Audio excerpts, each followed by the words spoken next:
On Thursday, President Biden had his first conversation since taking office with Saudi Arabia's monarch, King Salman. The call comes as the U.S. prepares to release a declassified intelligence report on the 2018 murder of Washington Post columnist Jamal Khashoggi. He had been a vocal critic of the Saudi kingdom. It will reportedly single out Saudi Crown Prince Mohammed bin Salman's personal involvement in his murder. The CIA has previously concluded it was the Crown Prince who ordered the brutal killing and dismemberment of Khashoggi at the Saudi consulate in Istanbul. His remains were never found. The Saudis continue to deny the Crown Prince's involvement, though the kingdom has given compensation to Khashoggi's children. The call between President Biden and the 85-year-old monarch represents a departure from the Trump administration's handling of U.S.-Saudi relations. Of course, our administration is focused on recalibrating the relationship, as we've talked about in here previously. And certainly there are areas where we will express concerns and leave open the option of accountability. There are also areas where we will continue to work with Saudi Arabia, given the threats they face in the region. For more, let's bring in CBS News senior foreign affairs correspondent and Face the Nation moderator, Margaret Brennan. Hi there, Margaret. It's good to see you. I understand you have some breaking news on the Biden administration's planned actions with Saudi Arabia. What can you tell us? Well, Elaine, if you look at those readouts from the call between the King and President Biden, you will notice there is no mention of Mohammed bin Salman and how to handle the Crown Prince and this broader question of will there be a cost for the killing of a U.S. resident and a journalist working for a U.S. news organization, the Washington Post. That's where Jamal Khashoggi was a contributing columnist. What we have learned is that one option the administration is preparing is a policy and a new guideline that it will put in place that will make clear to governments around the world that if they target or attack journalists working for U.S. organizations, that they will pay a price. This will be specifically targeted on the topic of press freedom and protection for journalists. So it will be responsive to what happened to Khashoggi, but not specific to Saudi itself. The Middle East and many governments around the world target journalists. And this would be just a clear definition that the U.S. government takes that as an attack in some ways and will look at it differently than other human rights abuses. So we expect this to come from the State Department in the coming days. All of this is being held up by the release of the public version of that 2018 intelligence report that you talked about earlier that lays out in details the CIA assessment of why they concluded the Crown Prince had indeed approved the murder. So let's talk about that report. The broad brushstrokes here, as I understand it, are not new, but the presentation of it is. Margaret, why is it coming out now? There have been lawsuits. There are a few underway by a number of organizations, including one called Open Society, that has gone to court to fight for the public release of this report. Remember, in 2018 and in 2019, there was a lot of reporting in the press, but also an intelligence conclusion that was shared with members of Congress in a classified setting. So the details were not made public. The version we expect to be getting, it is imminent, will have some further detail here, but it will lay out just why the U.S. government came to this conclusion, and it is an assessment. That means this is the CIA's best work and their conclusion that the Crown Prince himself approved it.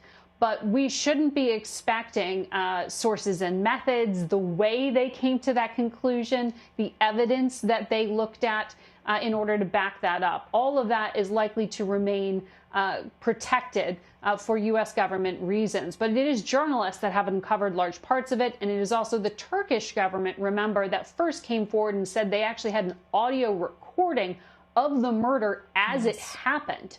That audio recording is not expected to be made public, but it is also the source of a lawsuit. Open Society is one of the organizations suing for its release. The Turkish government shared it with a number of Western governments, including the United States, to show in the Arabic language conversations being had inside that Saudi consulate in Turkey as Jamal Khashoggi was being brutally murdered and dismembered.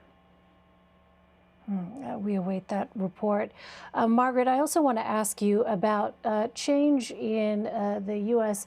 position regarding Yemen. So both the Obama and Trump administrations aided the Saudis in their fight against the Iranian-backed Houthis in Yemen.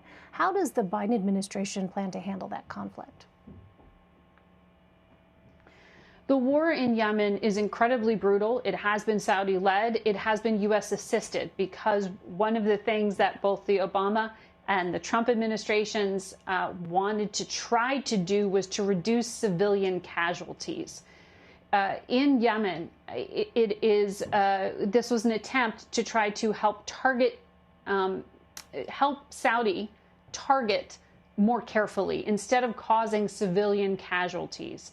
So there had been the sale of munitions to basically reduce civilian casualties. The Biden administration, one of its first acts was to put the sale of those munitions on hold. So these are hundreds of millions of dollars worth of weapons that are U.S. made that are currently frozen as the U.S. government undergoes a review. That is the first concrete step that the Biden administration has taken to try to intervene in the conflict. They've also appointed a State Department envoy to work full time on trying to de-escalate what's happening there.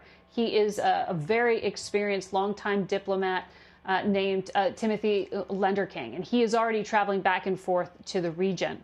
What's so complicated about Yemen is that it involves a U.S. ally, Saudi Arabia, along with some other Gulf allies of the United States, Iran, which has proxy forces on the ground, and civilians who are caught in between. Add into the mix terror groups like al-Qaeda.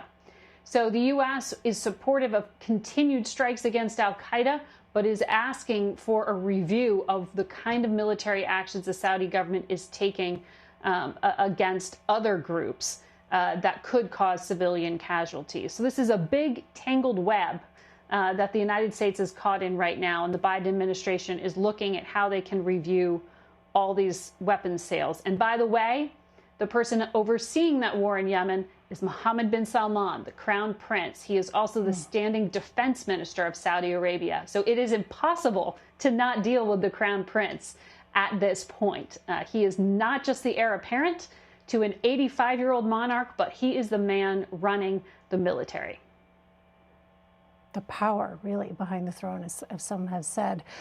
Margaret, taking a step back, why is it so important for the United States to preserve some kind of relationship with the Kingdom of Saudi Arabia? I'm thinking about the fact that this is now 2021, and September we will be marking 20 years since the 9/11 attack. As you well know, more than a dozen of the 9/11 hijackers came from Saudi Arabia. Why is this relationship so critical? Well, the kingdom and the government of Saudi Arabia, which is it's a family-based system, it's a monarchy, is one of the closest relationships the U.S. government has in terms of Arab governments that are key strategic allies. There is a lot of intelligence sharing that happens, particularly important to the war on terror. It is a geostrategic ally in a very important sense for the United States. And so this is why it puts the Biden administration in this kind of tough diplomatic spot, because it was their director of national intelligence, Avril Haines, who at her confirmation hearing committed to abiding by this court-ordered deadline to make the report on Mohammed bin Salman's involvement with the killing of Khashoggi public. This just really complicates this relationship because it puts the family itself in the crosshairs. And the heir apparent to the throne now looks like persona non grata on the world stage because he himself is now implicated in this major human rights abuse. But let's be honest here. This is a really tough neighborhood. And it is a tough neighborhood for journalists. This is not the only government that targets and kills journalists. It is not the only government in the Middle East who does that. And so the Biden administration is trying to find ways to temper its language so that it can continue to have relations and diplomatic talks with governments like Saudi Arabia, like Iran, and others who carry out human rights abuses, are uncomfortable allies for the United States. Egypt, I'm also thinking of here, but remain strategically important to our presence in the region because of the terror threat and because of Iran. Margaret Brennan, really grateful to have your reporting and your analysis. Thank you so much. Thanks, Elaine.